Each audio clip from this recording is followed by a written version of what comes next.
Thanks to the witness. Merci à nos témoins. J'aimerais renchérir sur votre commentaire qui disait que vous n'offriez plus d'aide aux pays en développement. Voici ma question.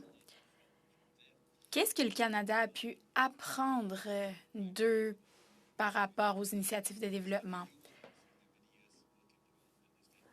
Après avoir travaillé plusieurs années dans le développement, on peut comprendre qu'il y a plusieurs éléments qui sont importants, comme le développement, par exemple. Sommes-nous assez humbles pour apprendre des pays qui se sont développés très rapidement au cours des dernières décennies? Quelle est leur situation? C'est une question fantastique.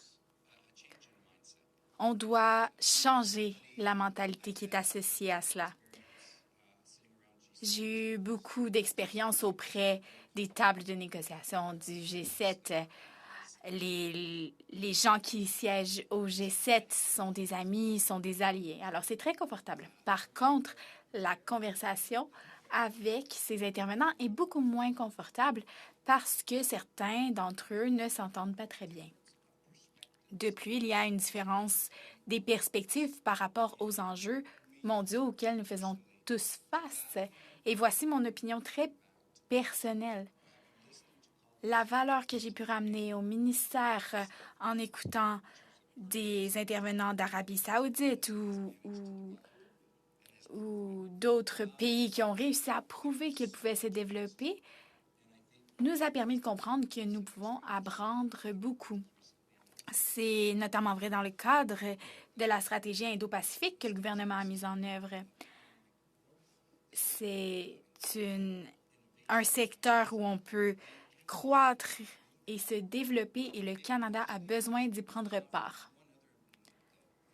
J'aimerais parler d'un dernier enjeu en termes de développement. Très récemment, pendant une rencontre, quelqu'un est venu me voir pour me dire en fait, personne n'a pu se développer de façon durable. Personne n'a de solution miracle en ce qui a trait à la stratégie de développement. Nous essayons tous de faire quelque chose, notamment avec l'objectif de carboneutralité d'ici 2050. On doit apprendre d'autres pays parce que le Canada a toujours beaucoup de travail à faire aussi.